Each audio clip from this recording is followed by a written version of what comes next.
Welcome back to the Traveling Trunks. Today we are in Portland, Maine. And by today, I mean last fall because that's the magic of the internet. Portland is a city full of history, amazing food, and of course breweries. You should plan a visit because there's definitely going to be something you'll love. So here are some helpful hints from our trip for yours.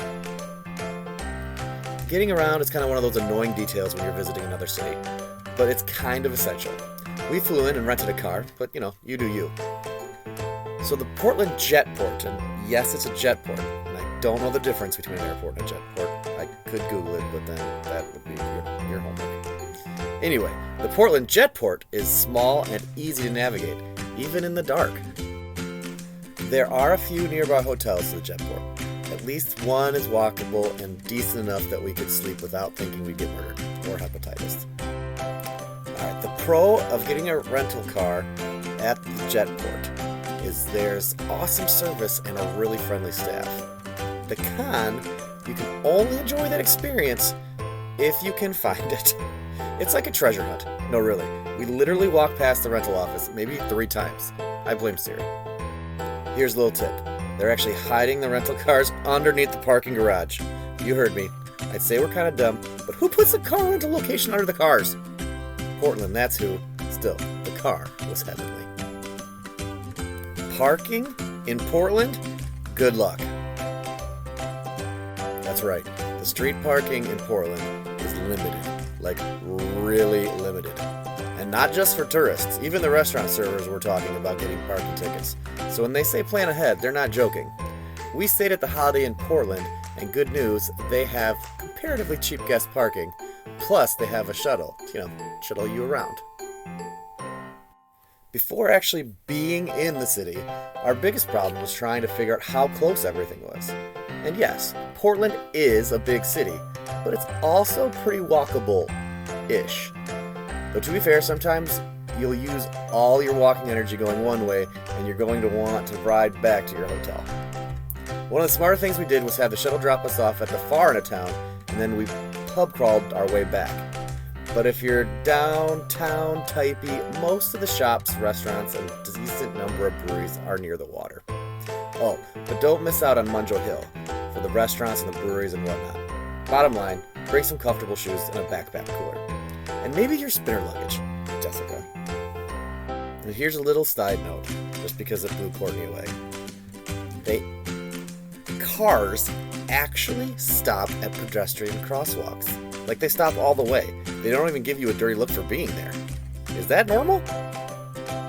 Alright, last thing about getting around. We have to admit, we are big fans of the cheesy yet very helpful maps. We kind of fell in love with Discovery Maps, and no, they didn't pay us to say that. They're free, and they're freaking everywhere. They're just not to scale, so know that when you're walking around. If you're in Portland and you're not visiting a lighthouse, you're doing it wrong. And if you can only choose one, the most obvious is the famous Portland headlight. But here's the deal. This isn't a casual stroll from downtown. It's not a casual stroll from anywhere. You have to drive there, or take a bus if you're into that sort of thing. It is a pretty awesome park, which has walking trails and a lot of other things to see, so it's not just the one-trick pony. And bonus, by the time you're done, you'll still have the entire day to do whatever else you want to do on the Portland checklist. You're welcome. If you want to win at lighthousing, you're going to want to get there before the tour buses roll in.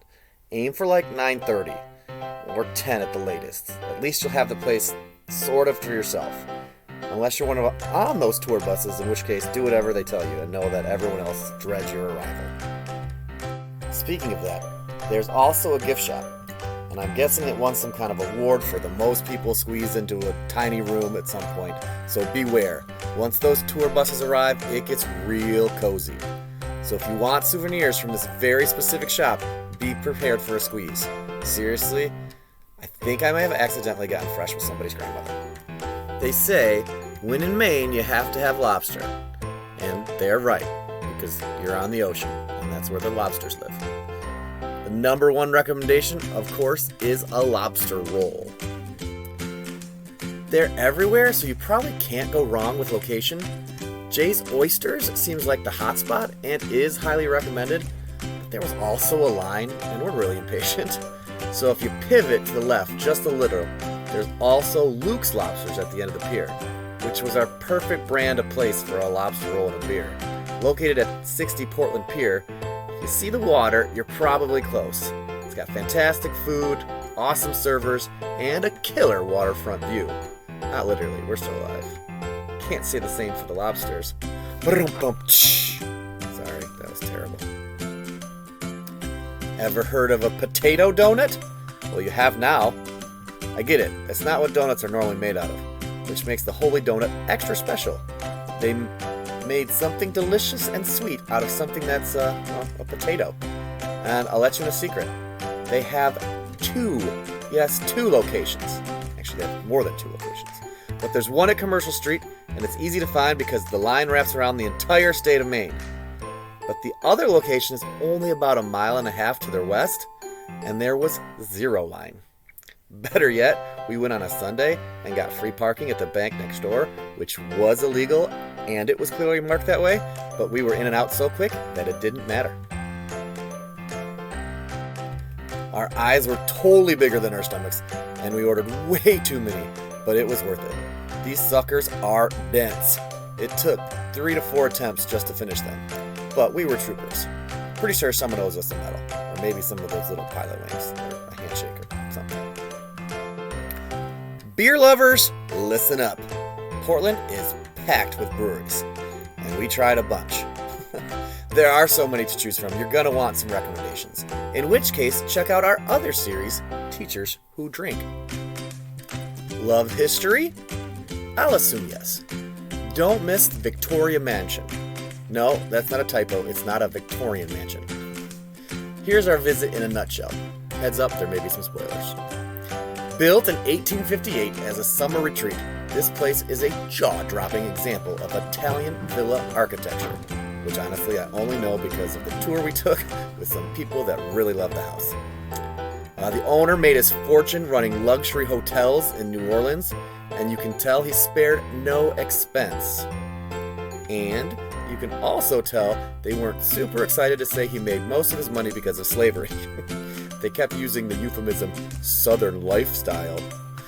Anyway, inside the mansion is an absolute time capsule.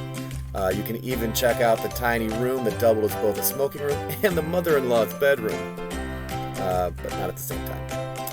If you're into history, architecture, or just love little Gilded Age opulence, this is a must-see spot in Portland. Heads up though, this place is constantly undergoing some version of restoration. Looking for more history? Portland is full of it. One fun secret was when we started paying attention to the bricks in the walkways around India Street neighborhood. Consider public art installation. They tell stories dating as far back as 1632. So don't forget to look down every once in a while. That's about it for us in Portland, Maine. From all the stunning lighthouses to the unbelievable seafood and rich history, this city has so much to offer. Hey, if you found this at all helpful, don't forget to like and subscribe, and even maybe let us know where the traveling trunk should go next. Alright, see you in the next adventure.